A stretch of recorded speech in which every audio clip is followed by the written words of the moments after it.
I'm Michael, I'm 42, and my entire family chose to go venue shopping for my sister's wedding instead of showing up for my 7-year-old son's open-heart surgery. Before I tell you about the explosive phone call I got from my bank manager the next morning, let me know where you're watching from in the comments below. It's always incredible to see how far these stories can reach. The phone rang at precisely 9:01 a.m., the sound slicing through the quiet focus of my office. I recognized the number immediately. It was the main branch of Northwood Community Bank, the place where I'd opened my first savings account with a crumpled $20 bill for my 10th birthday, a place I associated with my family. My stomach tightened into a cold, hard knot. Michael? It's Derek Morrison. Derek. The name sent a jolt through me. I remembered him from a disastrous family barbecue years ago, laughing a little too loudly at my father's bad jokes. He was my father's golf buddy. This wasn't a random call from the bank. This was personal. This was an ambush. Derek, good morning. Is everything okay? I said, my voice a carefully constructed mask of calm. I swiveled in my chair, turning away from the financial reports on my screen that suddenly seemed meaningless. Well, that's what I'm calling to find out, he said. His voice had that practiced, overly smooth tone of a man used to delivering bad news. I have your mother, Eleanor, here in my office. Well, to be frank, she's making quite a scene. I closed my eyes, a wave of weary resignation washing over me. Of course, she was. Public scenes were her specialty. Let me guess, I said, my voice dropping to a low, tired murmur. She's trying to withdraw $5,000. A beat of silence on the other end. That's exactly right. From the joint savings account. The problem is, Michael, the system is showing her access was revoked yesterday evening. The authorization came from your online portal. I took a slow, deliberate breath, the air feeling heavy in my lungs. That's correct, Derek. I revoked her access. It's no longer a joint account. She's claiming it's family money, Derek pressed, his friendly banker facade slipping to reveal the annoyance beneath. He was clearly on their side. She's saying you're, and I'm quoting her directly here, stealing her retirement savings for spite. A bitter, humorless laugh escaped my lips. It wasn't a sound of amusement. It was the sound of something breaking. Retirement savings? Derek, that account is my son's emergency medical fund. It's his future college fund.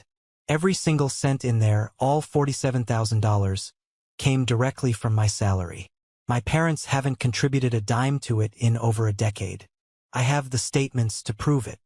Be that as it may, Derek said, his voice now cold and official. Your mother is making some very serious accusations. She's threatening to get lawyers involved, talking about financial abuse.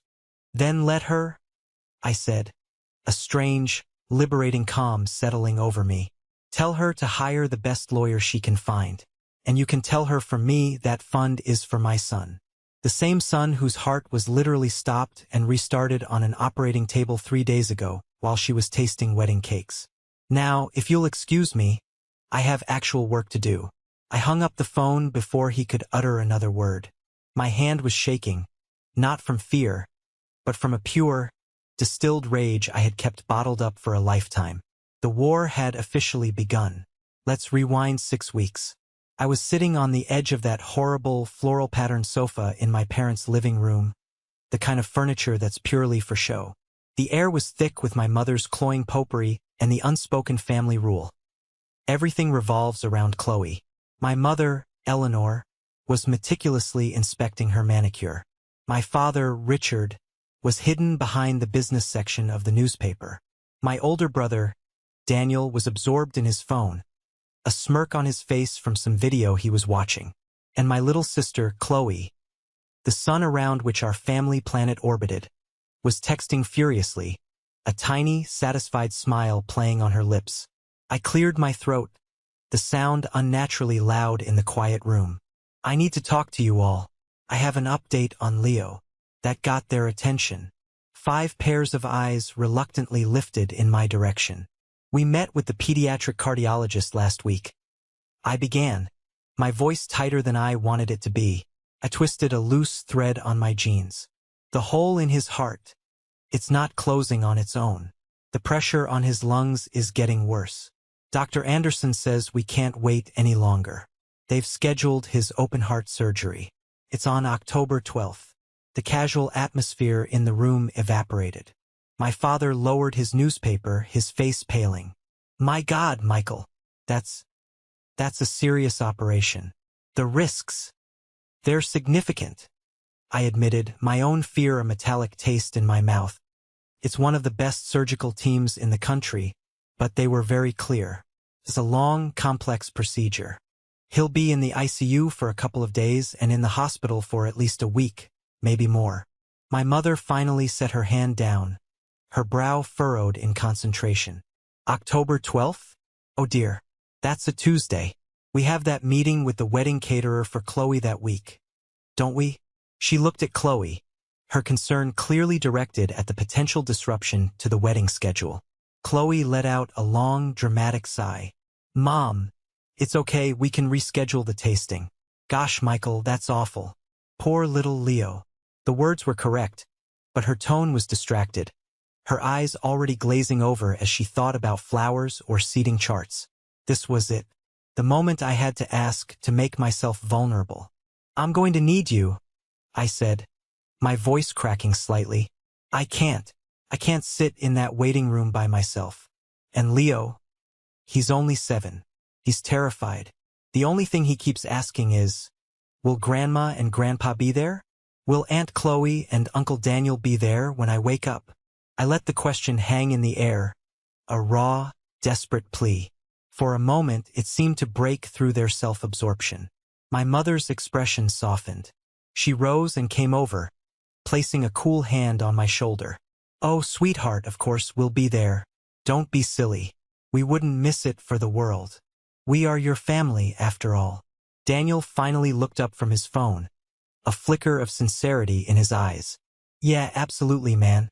We've got your back. Just text us the details. We'll be there. Even Qley managed a pained but seemingly genuine smile. Don't you worry, Mikey. We'll all be there, camped out in the waiting room with bad coffee. For the little guy, my father nodded, his voice firm. You have our word, son. We'll be there for you and for our grandson. The collective reassurance was so powerful, so unanimous, that it felt like a physical weight being lifted off my chest. Relief washed over me, pure and overwhelming. I looked at their faces, and for the first time in a long time, I let myself believe them completely. I thought, this is it. This is the crisis that will finally make us a real family. I thanked them, my voice thick with emotion.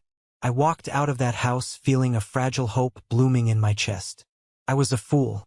I had forgotten that in my family, promises were not commitments. They were just pretty words used to end an uncomfortable conversation. The hope I felt leaving my parents' house was a dangerous thing. It was like a drug that temporarily erased a lifetime of evidence to the contrary. In the quiet of my car on the drive home, the ghosts of birthdays past and achievements ignored began to climb into the passenger seat. I was the reliable son, the stable one, the one who never caused any trouble and, consequently, never got much attention. Daniel was the charming screw-up, the one who always needed bailing out of some self-inflicted jam, which my parents mistook for an exciting personality. And Qley was born sparkling. I remembered my 16th birthday. All I wanted was to get my driver's license. The test was scheduled for that morning. I'd been practicing parallel parking for weeks. That morning, however, Qley woke up with a terrible sore throat. It was the day of her drama club's dress rehearsal for the school play.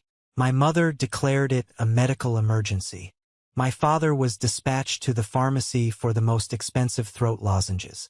My mother spent the morning brewing herbal teas and fussing over her. My driving test was forgotten. When I finally brought it up around noon, my mother said, "Oh, honestly, Michael, can't you see your sister is suffering? You can take the test another time." I took it a month later on a city bus. Qley's sore throat had vanished by lunchtime. Then there was the first real milestone of my adult life. After years of saving, I'd finally scraped together enough for a down payment on a small condo. It wasn't much, but it was mine. I'd worked overtime for 2 years, packed my own lunches, and said no to everything. It was the biggest accomplishment of my life. I invited my parents over to see it. They walked in, and my mother's first comment was, "It's cozy. Much smaller than the apartment Qley is looking at downtown." My father nodded in agreement, running his hand along a wall. "The paint job is a bit sloppy, son." They stayed for 20 minutes, talked mostly about Qley's search for a place with a doorman, and left. They never mentioned it again. The most painful memory, though, was more recent. It was just after my divorce. A brutal time when I was struggling to adapt to being a single father. I was up for a major promotion at work, the one that would finally give me the financial security I desperately needed for Leo and me. The final presentation was on a Friday afternoon. My parents had promised, sworn even, to watch Leo. 2 hours before I was supposed to leave, my mother called. "Michael, darling, terrible news. Qley's dog just ate a bar of dark chocolate. We have to rush him to the emergency vet. We can't possibly watch Leo." I pleaded with her. "Mom, this is my career. This promotion changes everything for us." "Family comes first, Michael," she'd said, her voice dripping with sanctimony. "And right now, Qley needs us." I had to call my boss, make a humiliating excuse, and pull out of the presentation. I didn't get the promotion. The next day, I saw a picture Qley had posted on Instagram. It was her and her dog on a sunny patio, both perfectly healthy. The caption read, "A little scare, but Puddles is fine. Nothing a little vet-prescribed TLC can't fix." It was a pattern, a deep, unchanging, soul-crushing pattern. My needs were trivial, my successes were minor, and my crises were inconvenient. Everything always was secondary to Qley. And yet, I had let myself believe this time would be different. Because this wasn't about me. It was about my son, an innocent 7-year-old boy. I thought, naively, that his pain would be the one thing powerful enough to break the pattern. Couldn't have been more wrong. The night before the surgery felt like a waking nightmare. The hospital room was a symphony of quiet, unnerving sounds. The rhythmic beep of the heart monitor, the gentle hiss of the oxygen, the distant echo of a PA system. Leo was a small, fragile shape in the middle of the large, sterile bed. He had been a champion all day, enduring needles and tests with a stoicism that broke my heart. But as the fluorescent lights of the hallway cast long shadows into our room, his 7-year-old courage began to crumble. He lay there, staring at the acoustic tile ceiling, clutching his worn stuffed dinosaur, Rex, so tightly his knuckles were white. "Daddy?" he whispered, his voice so small it was almost swallowed by the hum of the machines. I was in the uncomfortable visitor's chair, pretending to read a magazine. I tossed it aside and pulled the chair right up to his bedside, taking his small hand in both of mine. "I'm right here, buddy. I'm not going anywhere." His big, brown eyes, swimming with fear, fixed on mine. "Are they really coming? Are Grandma and Grandpa and Aunt Qley and Uncle Daniel really going to be here when I wake up?" "You pinky promised." I forced a smile that felt brittle, like it might crack my face. "I did, and they promised me. They will be right outside in the waiting room the whole time. When you open your eyes, the first person you'll see is me. And then they'll all come rushing in to see their superhero." He seemed to draw a little comfort from that, his grip on my hand relaxing slightly. But the fear was a living thing in the room, a cold presence. He was quiet for a long time, and I thought he had finally fallen asleep. Then, his voice, a trembling whisper, cut through the dark. "Daddy, what if I don't wake up?" The question wasn't just a question. It was a spear. It went straight through all my carefully constructed walls of calm and pierced the terrified father cowering inside. Every worst-case scenario the surgeon had been obligated to list, every dark possibility I had shoved into a locked box in my mind, came roaring out. Couldn't breathe. My own heart felt like it was seizing in my chest. But he couldn't see that. He couldn't feel my terror. He needed his dad. I leaned forward, resting my forehead against his, and poured every ounce of love, every shred of strength I had left into my voice. "Hey, look at me," I whispered fiercely. You are the bravest, strongest kid I have ever known.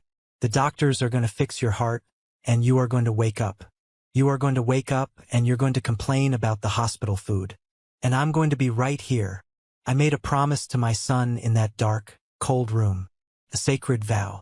And I was staking that vow on the empty words of people who treated promises like used tissues. He finally drifted into a restless sleep an hour later. I didn't move. I sat there, my head resting on the edge of his bed, his small hand in mine, and watched the rhythmic green line on the monitor. Each beat was a prayer. I made a second promise that night, a silent one to the universe. I would protect this boy. I would be his shield against all the pain in the world. I just never imagined the deepest wounds would come from the people I was supposed to call family. 5:30 a.m. The hospital at this hour is a ghost town. A world of hushed movements and the sterile scent of antiseptic. Leo was awake, his small body tense under the thin hospital blanket. Every squeak of a cart in the hallway, every footstep past our door. His head would lift from the pillow, his eyes wide and searching. Is that them, Daddy? Not yet, champ. It's still super early, I'd reply, my own voice sounding hollow. The knot of unease in my stomach was growing, tightening with each passing minute. The group text I'd sent the night before, "We're at the hospital. Room 412. Surgery is at 6 a.m. See you in the morning," had received only a single lazy thumbs-up emoji from my brother, Daniel. Nothing from my parents. Nothing from Qley. They're just not texters, I told myself. They're probably already on their way. It was a flimsy shield against a creeping dread. At 6:02 a.m., a kind-faced nurse named Sarah entered with a transport gurney. Her smile was warm, but her eyes meant business. "It's time to go, Leo," she said softly. "Time to get that heart fixed." Leo's face crumpled. A raw, terrified sob escaped his lips and he threw his arms around my neck, clinging to me with surprising strength. "No, I don't want to. They're not here yet. You promised." The accusation in his voice was a physical blow. "I know, buddy, I know," I choked out, fighting back my own tears. I pried his arms from my neck, my heart breaking with every inch. "They must be stuck in that awful morning traffic. You know how your grandma drives. They'll be here any minute. I promise." It was a desperate, pathetic lie, and I think we both knew it. I helped Sarah move him to the gurney. As they started to wheel him away, his eyes, wide with a terrifying mix of fear and betrayal, never left my face. I walked alongside him down the long, unnaturally bright corridor, past closed doors and quiet nursing stations, all the way to the imposing double doors of the surgical wing. I leaned down, kissed his trembling forehead one last time. "I love you. You're my hero. I'll see you in a few hours." Then the doors swung shut and he was gone. The walk to the surgical waiting room was the loneliest of my life. It was a large, impersonal room, furnished with uncomfortable chairs and a table littered with outdated magazines. A handful of other families were scattered around the room, speaking in low murmurs, drawing strength from each other. They were units, teams. I was a solitary island of anxiety. I sat in a corner and pulled out my phone. Felt like a useless brick in my hand. 7 a.m. I called my mother. It rang and rang, then went to voicemail. "Hi, you've reached Eleanor. Please leave a message." Her voice was cheerful, recorded on a sunny, carefree day. 7:05 a.m. I called my father. Straight to voicemail. 7:10 a.m. I called Qley. It rang once, then the call ended abruptly. A cold dread washed over me. She hadn't missed the call. She had declined it. She had looked at my name on her screen and actively pressed ignore. 7:15 a.m. I called Daniel. Voicemail. I sat back in the hard plastic chair, the phone clutched in a white-knuckled grip. An hour passed, then another. The other families received periodic updates from doctors. There were tears of relief, tight hugs, quiet celebrations. I just sat there, staring at my silent phone, feeling the pitying glances of strangers. The silence from my family was no longer a mystery. It was a message. It was a deliberate, calculated act of abandonment. And it was happening while my son's heart was literally in a surgeon's hands. Just after 8 a.m., after 2 agonizing hours of silence, my phone finally buzzed. The caller ID read, "Dad." A tidal wave of relief, so powerful it almost buckled my knees, surged through me. I jumped up, already walking towards the elevators. They're here. They're lost in the parking garage. They got a flat tire. My mind raced, desperately manufacturing excuses for them. "Dad? Where are you? Are you guys downstairs?" I asked, the words tumbling out. "Michael." His voice was thin, strained, and I could hear the artificial bustle of a public place in the background. Not a hospital. "Listen, son. There's been a change of plans. We're not going to be able to make it." The world tilted on its axis. The background noise of the waiting room faded to a dull, rushing sound in my ears. What do you mean you can't make it?" My voice was a strangled whisper. "Dad, Leo is on the operating table right now." "I know that, Michael, I know," he said, his voice rushed and defensive. "It's just, something unavoidable came up. It's about the wedding." "The wedding." The words landed like a physical punch to my gut. "The wedding? The wedding isn't for 2 months. What in God's name could be more important than your grandson's life?" "It's the venue," he stammered, and I could hear my mother's sharp, directing voice in the background, feeding him the lines. There was a booking issue. Conflict. They might have double-booked the main ballroom. We had to come down here immediately to sort it out. Your mother is beside herself. Qley is just devastated. I leaned my forehead against the cold window, the glass doing nothing to cool the hot rage building inside me. They weren't saving a life. They weren't dealing with an emergency. They were arguing with a catering manager. They had weighed my son's open-heart surgery against a potential party inconvenience, and the party had won. It wasn't even a contest. "Are you serious right now?" I said, my voice dangerously quiet. "You're telling me that protecting the deposit on a reception hall is your family's priority today?" I thought about my ex-wife, about how even after our bitter divorce, she would have moved heaven and earth to be here if she could. But she had passed away 2 years prior, leaving me to navigate this alone. "Now, don't use that tone with me, Michael," my father snapped, his guilt manifesting as anger. "A lot of money is at stake.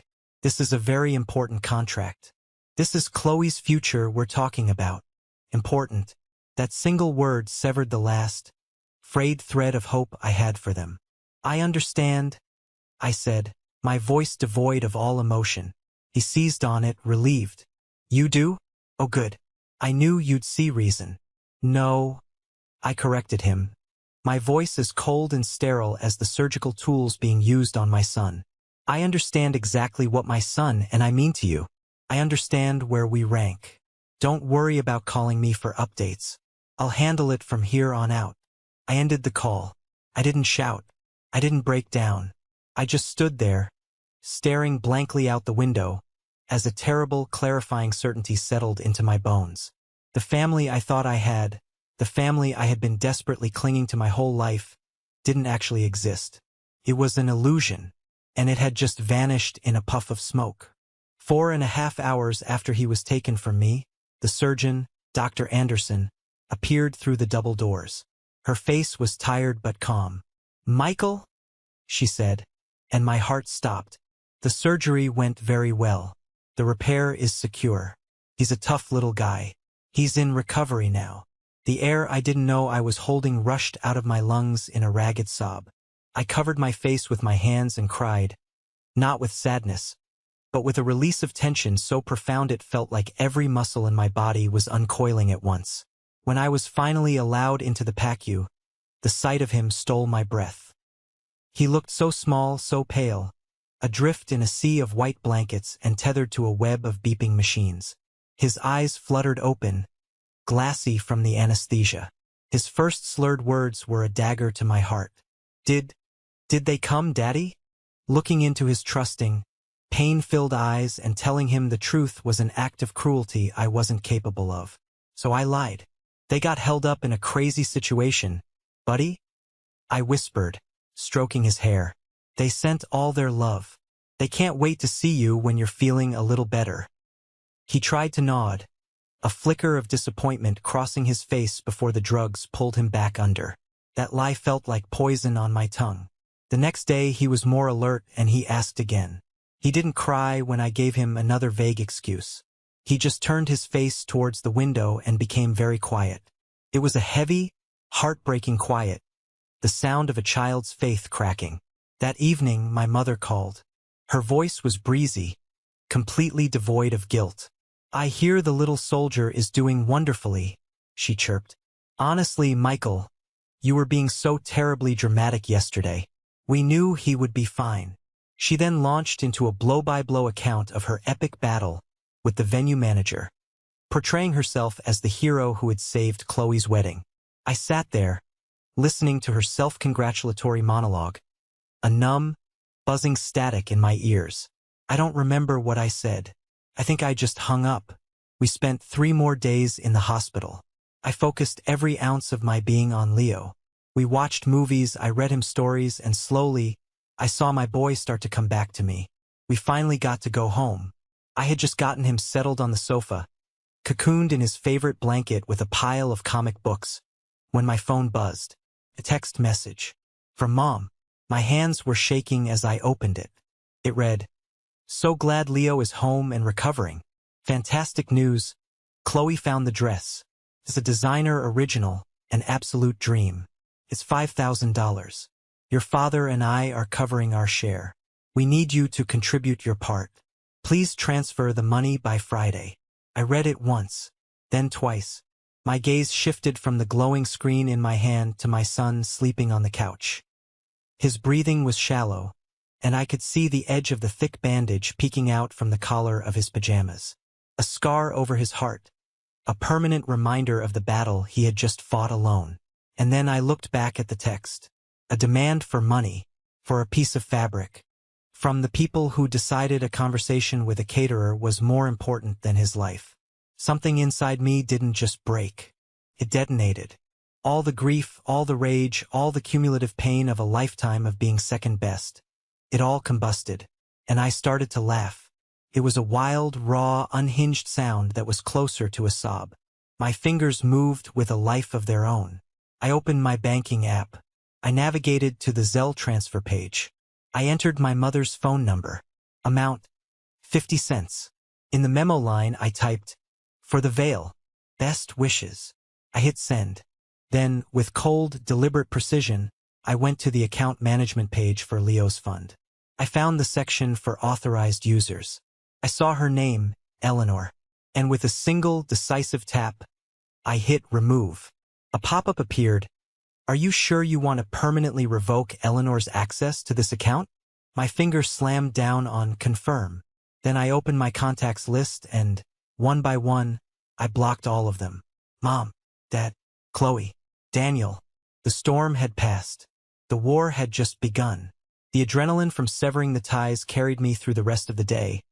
But after the call with Derek Morrison, I knew I couldn't just run on righteous anger. They had escalated things to a legal level, and I needed to be prepared. My first call was to Henry, my closest friend and a senior analyst at my firm. He'd been my best man at my wedding and the first person I called when it ended in divorce. He was my rock. I paced the confines of my office, the phone pressed hard against my ear, as I recounted every last, infuriating detail. The empty waiting room, the phone call from my father, the callous text, my 50-cent revenge, and finally, the call from their man at the bank. Henry listened, his silence a testament to his rising fury on my behalf. When I finished, he was quiet for a moment. "Okay," he said, his voice a low growl. "First off, I'm sorry, Michael. That is a level of monstrous selfishness I can't even comprehend. Second, good for you. It's about damn time you dropped the hammer. She's threatening lawsuits, Henry. Talking about financial abuse. Let her," he scoffed. "It's a scare tactic. Michael, you're a finance guy. You know the drill. What's the legal structure of that account? Is she a co-owner with equal rights? Or just an authorized signatory you added for convenience?" "Just a signatory," I confirmed. I set it up that way years ago as a failsafe when Leo was a baby. In case something happened to me, I'm the sole owner. All the tax forms for the interest income come to me in my name with my social security number. Then she can cry to the moon, but she doesn't have a legal leg to stand on, Henry said with conviction. But don't rely on me. You know the corporate counsel we have on retainer? Call them. Use the firm's account. This is a personal asset protection issue. Get a 15-minute consultation. Get a professional legal opinion in writing. And start your paper trail. Screenshot the text. Write down a timeline of every conversation, every broken promise. Treat this like you're building a case for a hostile takeover, because that's what this is. His words were a splash of icy water, washing away the last of my emotional panic and replacing it with cold, hard strategy. He was right. This was my turf. Finance, documentation, evidence, this was what I did for a living. I spent the next hour transforming from a wounded son into a methodical analyst. I made the call to the law firm. A brisk, efficient lawyer confirmed everything Henry had said. Unless your mother can produce a record of substantial, regular contributions, her claim is frivolous, she'd said. A judge would laugh it out of court. Next, I created a new, encrypted folder on my hard drive. I saved the screenshot of my mother's text. I downloaded the last 10 years of bank statements for the savings account, a pristine, undeniable record of monthly deposits from my salary. I found the original account holder agreement in my digital archives. I compiled it all. Then I opened a blank document and began to write, creating a detailed, dispassionate timeline of events, complete with dates, times, and direct quotes. A strange calm settled over me. They thought they were coming after the old Michael, the quiet peacemaker who would do anything to avoid a confrontation. They were about to discover they were facing someone else entirely. Someone with a lawyer's opinion, a decade of financial statements, and a spine made of pure, unadulterated steel. The knock on my door that evening was soft, hesitant. Not the frantic summons of my mother, but the cautious approach of a diplomat. I knew it was Daniel before I even looked through the peephole. He was the family's designated cleanup crew, the one they sent in when my mother's scorched earth tactics backfired. He stood on my porch holding a six-pack of craft IPA, my favorite. His face was arranged in a mask of brotherly concern. "Hey man," he said as I opened the door. "Got a minute? I think we should talk." I wordlessly stepped aside. He walked into the kitchen and set the beer on the counter, a peace offering I had no intention of accepting. "So," he began, leaning against the counter and trying for a casual air. "Mom called me. She's, spinning out." "I'll bet," I said, my voice flat. I didn't offer him a seat. It must be terribly inconvenient when your ATM refuses to dispense your unearned entitlement. Daniel sighed, a theatrical display of exhaustion. "Come on, Michael. Don't be like that. You know how she gets. She's obsessed with this wedding for Qley. It's all she can think about. And my son's heart surgery?" I shot back, my voice dangerously quiet. Did that manage to occupy any of her thoughts at all? "Look, we messed up," he said, finally making eye contact. He had the grace to look ashamed. "Okay? We screwed the pooch on that one. We should have been there. There's no good excuse." For a split second, a foolish part of me hoped he might actually understand. "But," he continued, and the hope died instantly, "this is not the way to handle it. You can't just go nuclear. This $5,000, Michael. Is it really worth torching the entire family over? Think about the future, about any potential inheritance, about the holidays. Just give her the money. Let Qley get her stupid dress. We can all say we're sorry, we'll buy Leo a huge present, and we can put this behind us. Just keep the peace. Keep the peace." The family mantra. For my entire life, keep the peace had been code for let us do whatever we want, and don't you dare complain about it. It was the phrase they used to silence me, to invalidate my feelings, to maintain their comfortable, dysfunctional status quo. "Peace," I repeated, a humorless smirk on my face. "There is no peace, Daniel. There is only a long history of you guys steamrolling me and me being too exhausted to put up a fight. And you're not here to broker peace. You're here because Mom sent you. You're here because you don't want to deal with her screaming at you for the next 6 months. You want me to capitulate so your life can be easy again." The concerned brother facade vanished. His jaw tightened. "You know, for a smart guy, you're being incredibly stupid about this," he said, his voice turning nasty. "You're punishing everyone over a mistake." "It wasn't a mistake," I corrected him, my voice like ice. "It was a choice, and you chose wrong. You all did. Now, you can take your beer and your transparent attempt at manipulation, and you can get the hell out of my house." He stared at me, his mouth opening and closing silently. He had never seen this version of me before. He snatched the beer off the counter so aggressively that one of the bottles clinked against another. "You're going to regret this, Michael," he spat. "You're all alone in this." He slammed the door on his way out. "No," I thought as the silence settled around me. "I'm not alone. I have my son. And for the first time, that feels like enough." 2 days later, the main assault began. It was a Saturday afternoon. For the first time since the surgery, Leo had enough energy to sit on the living room floor, meticulously assembling a complex Lego spaceship. I was on the floor with him, handing him the pieces he asked for, soaking in the simple, peaceful joy of the moment. Then the doorbell rang. It wasn't a normal ring. It was a frantic, insistent mashing of the button, a sound of pure entitlement. I glanced through the peephole. My stomach dropped. The whole crew was there. My mother, Eleanor, her face a thundercloud of fury. My father, Richard, standing behind her like a grim-faced bodyguard. And beside them, her face puffy and tear-streaked, was the princess herself, Qley. My first instinct was to protect Leo. "Hey, buddy," I said, keeping my voice light and steady. "I need you to take your spaceship and finish it in your room. Okay? Grandma and Grandpa are here, and the grown-ups need to have a very boring talk." He saw the look on my face and knew instantly. He was a child who had become an expert at reading tense atmospheres. Without a word, he gathered his Lego pieces and scurried down the hallway, closing his bedroom door softly behind him. I took a deep, fortifying breath, turned the deadbolt, and opened the door. My mother stormed past me, not waiting for an invitation. "Michael, what on earth do you think you're doing? You block our phone numbers? You steal our money? Have you completely lost your mind?" Qley swept in after her, already in mid-wail. "You're ruining my wedding. My one perfect day. Grayson's mother keeps asking about the dress, and I have to tell her my own brother is holding it hostage." My father was the last to enter, a hulking, silent presence of disapproval. He shut the door behind him with a heavy thud. "Okay, let's get a few things straight," I said, turning to face them. My voice was calm, but it had a hard edge they had never heard before. 1. Get out of my house. 2. I didn't steal anything.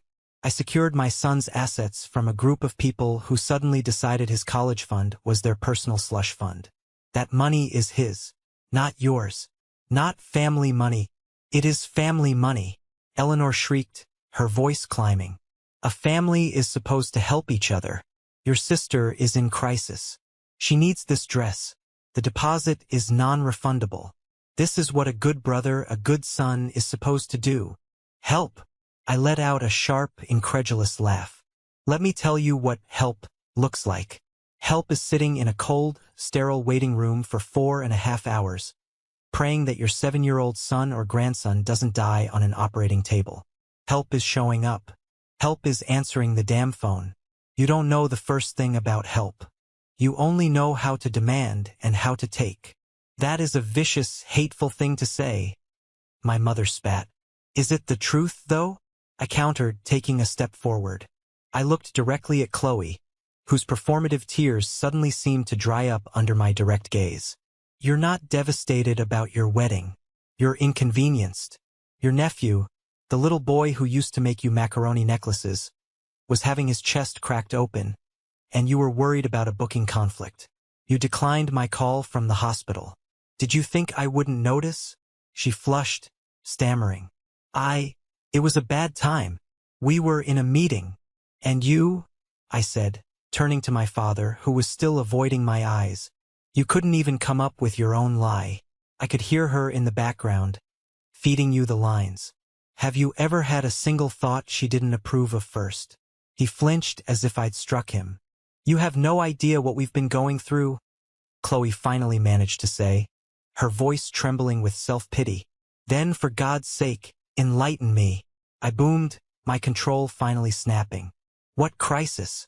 What earth-shattering catastrophe could possibly justify abandoning a child in his moment of terror? My father looked like he wanted the floor to swallow him whole.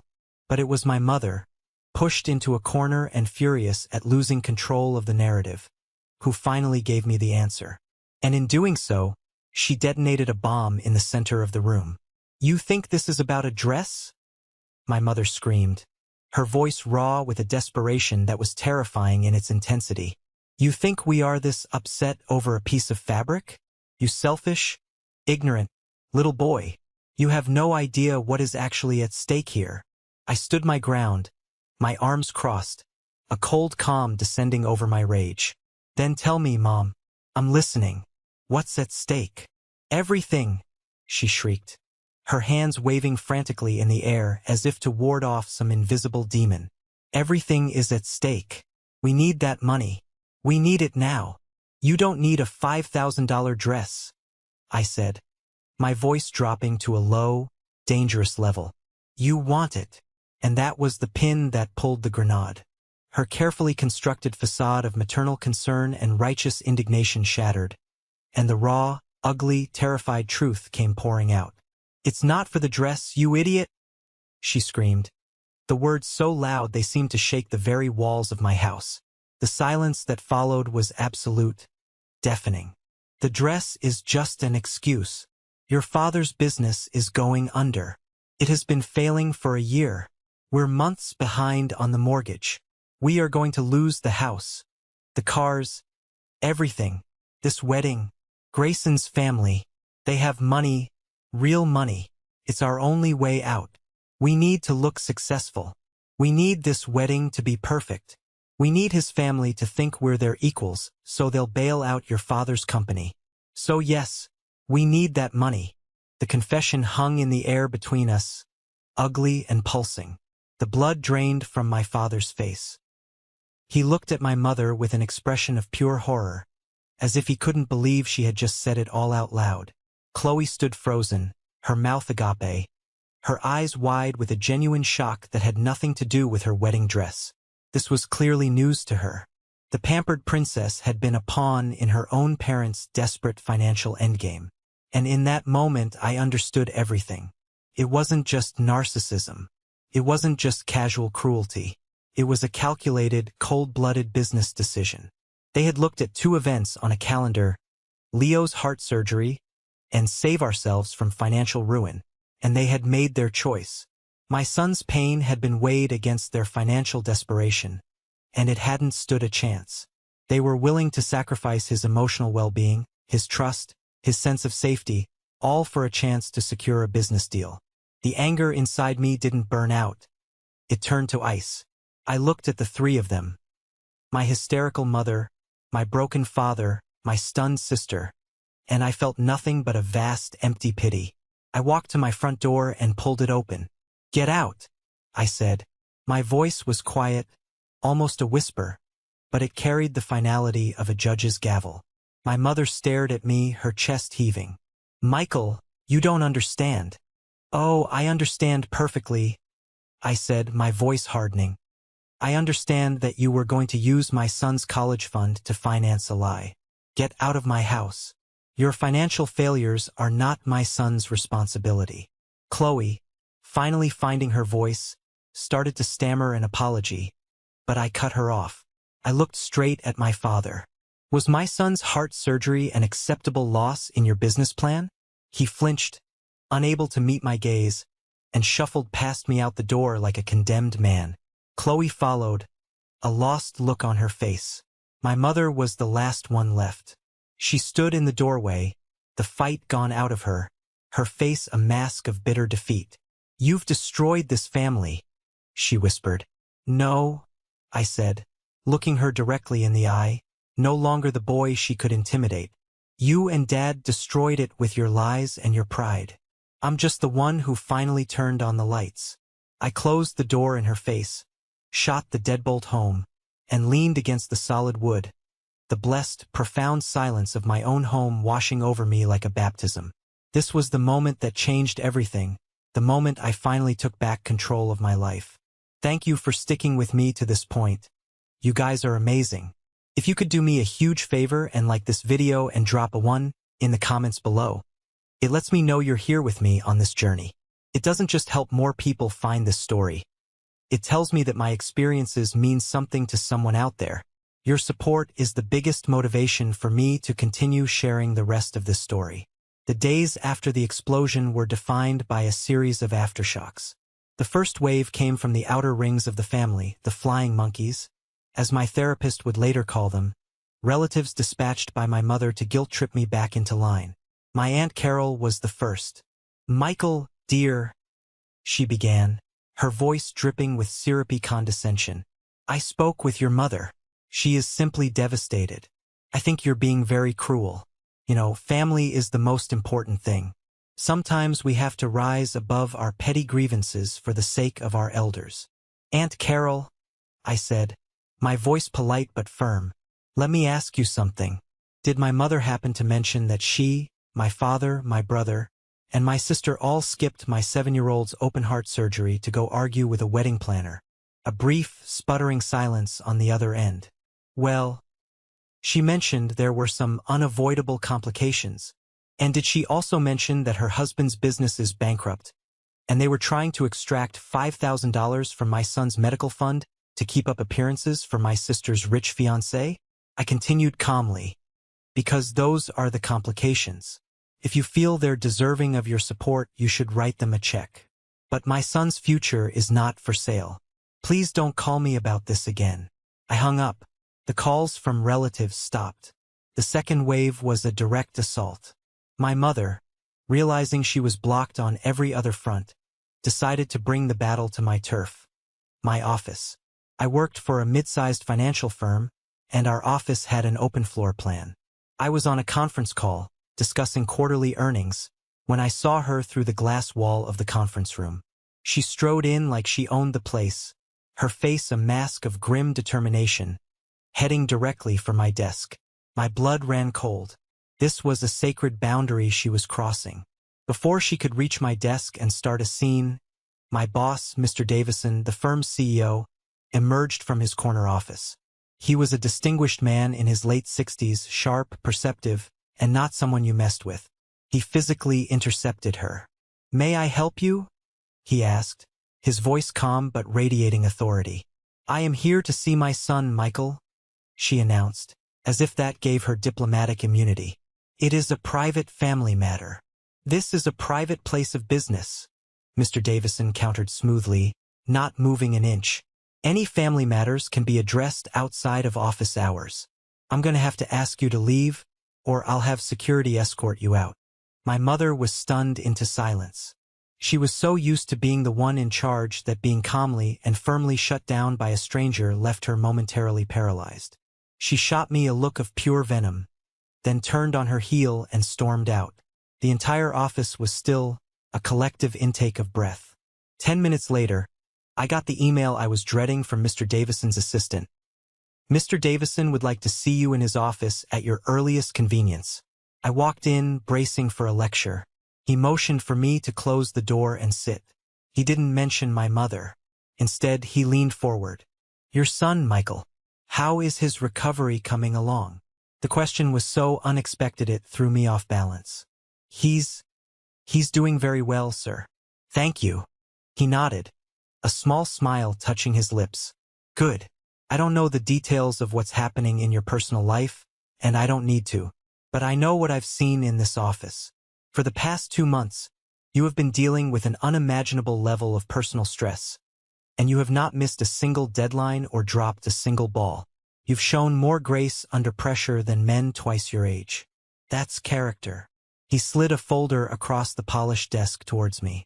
We're restructuring the wealth management division. The board has approved my recommendation for you to head it. It's a significant promotion with a salary to match. You've earned it. I stared at the folder, then at him, speechless. In the wreckage of my family, a stranger was showing me the respect and validation I had spent my entire life craving from them. It felt like coming up for air after being held underwater for a very, very long time. A few weeks later, my father came to my house. He came alone. I saw him from the kitchen window, just standing on the sidewalk for a good 5 minutes, looking at the house as if it were a fortress he didn't have the courage to approach. When he finally rang the bell, he looked like a man who had aged 10 years in a month. His shoulders were slumped, and his eyes were hollow. I let him in, but I didn't invite him to sit. We stood in the awkward silence of the entryway. "I'm sorry," he finally said, his voice a hoarse whisper. The words sounded painful, as if they were being torn from his throat. "For everything, Michael. There's no excuse. Not a single one." I didn't offer him easy absolution. I just looked at him. "Why, Dad?" I asked. "That's all I want to know. Why would you do that to him? To Leo?" He shook his head, his eyes welling with tears. "Cowardice," he said, his voice cracking. "That's the only answer. I was a coward. The business was failing, I was drowning in debt, and I was too proud and too scared to admit it to anyone. I let your mother's insane, desperate plan become my plan because it was easier than facing the truth that I had failed." He finally looked up and met my gaze, his eyes filled with a bottomless shame. "When you're that terrified, you make monstrous choices." We looked at our grandson, our beautiful, brave grandson, and we saw him as an obstacle.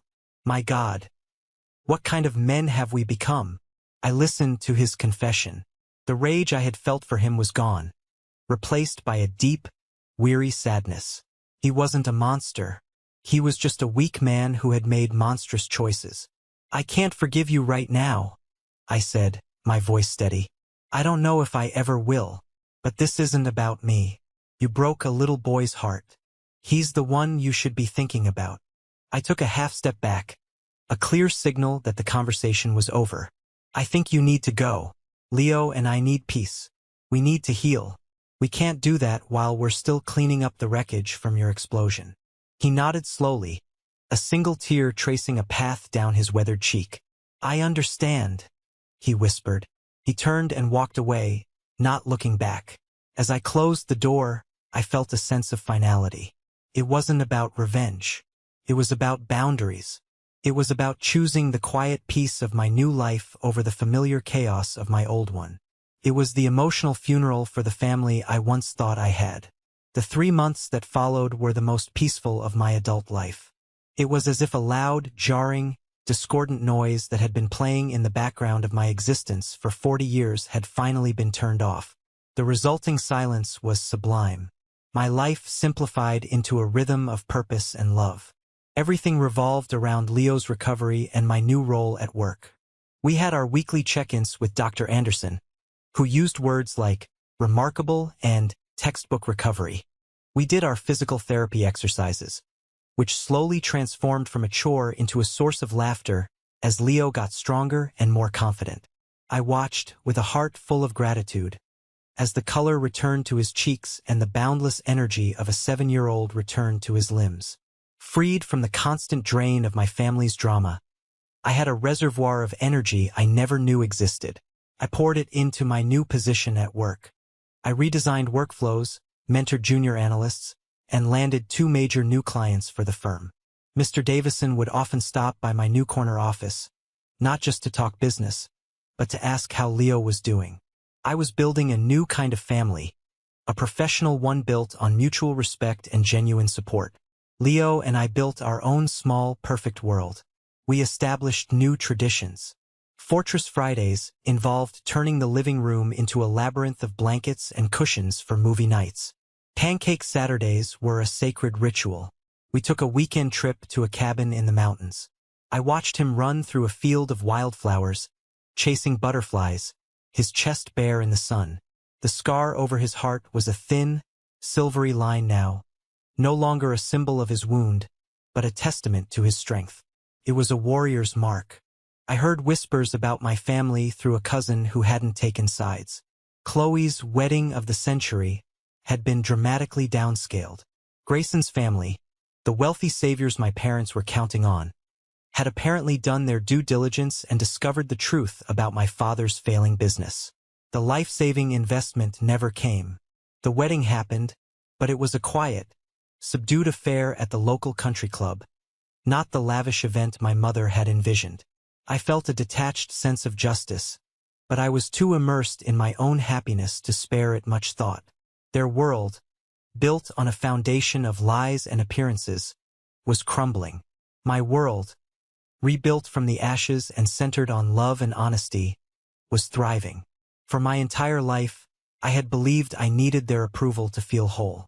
The profound irony was that it was only in their absence that I finally found myself. One afternoon, a small, padded envelope with no return address appeared in my mailbox. I recognized my father's shaky, spidery handwriting instantly. My first impulse was to throw it in the trash, unopened. I didn't want any Trojan horses breaching the walls of the peaceful kingdom Leo and I had built. But a deeper, more complex curiosity stayed my hand.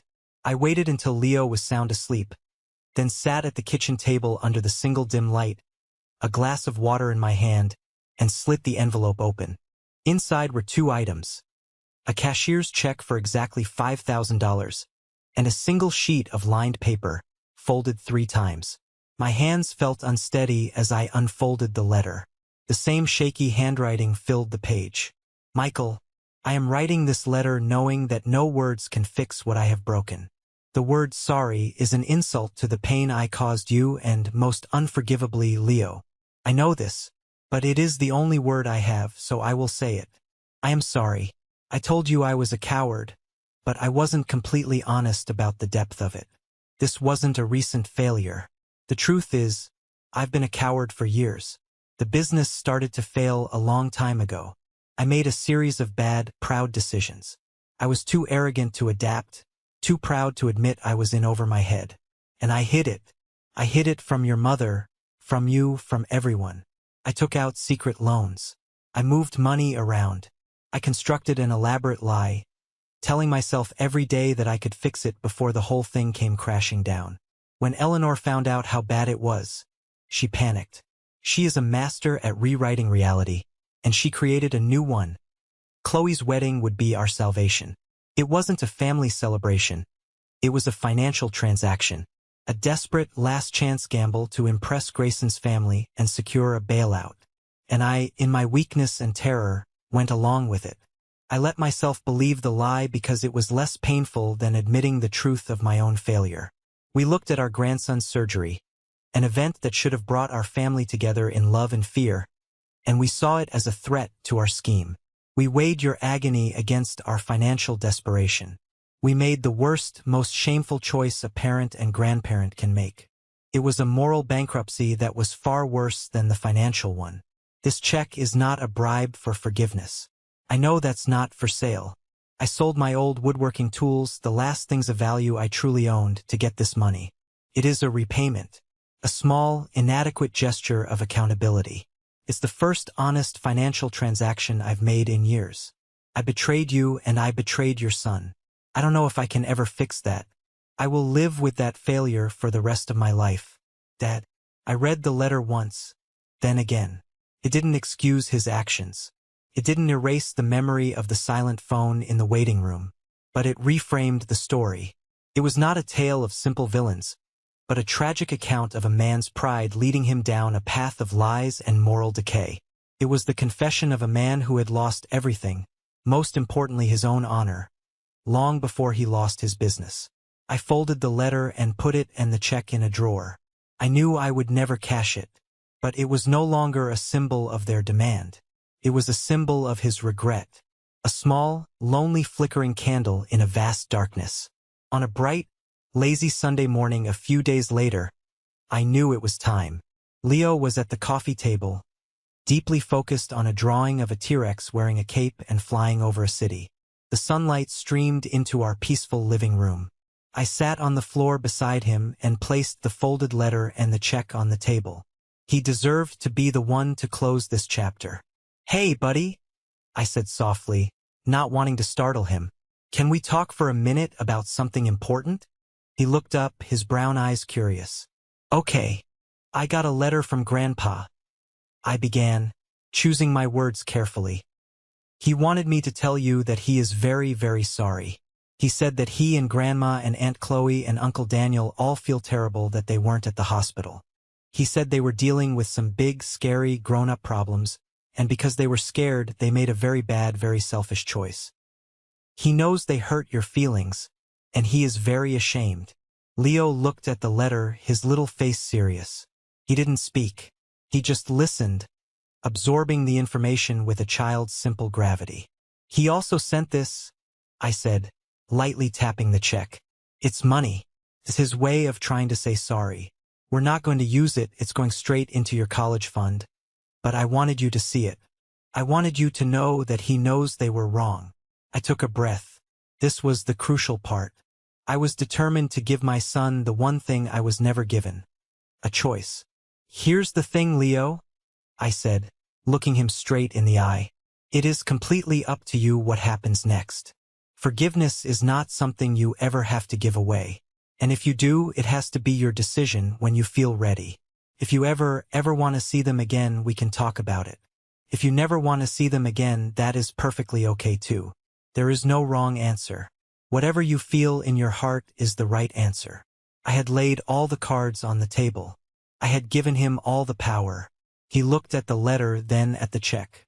His gaze drifted around our living room, at his Lego creations, at our little herb garden on the balcony, at his drawing of the flying dinosaur. He was quiet for a long time, and I gave him the gift of that silence, letting him process everything without any pressure. Finally, he looked back at me, and a small, sweet, certain smile spread across his face. "I like it when it's just us, Daddy," he said. The last knot of tension I didn't even know I was still carrying in my soul finally dissolved.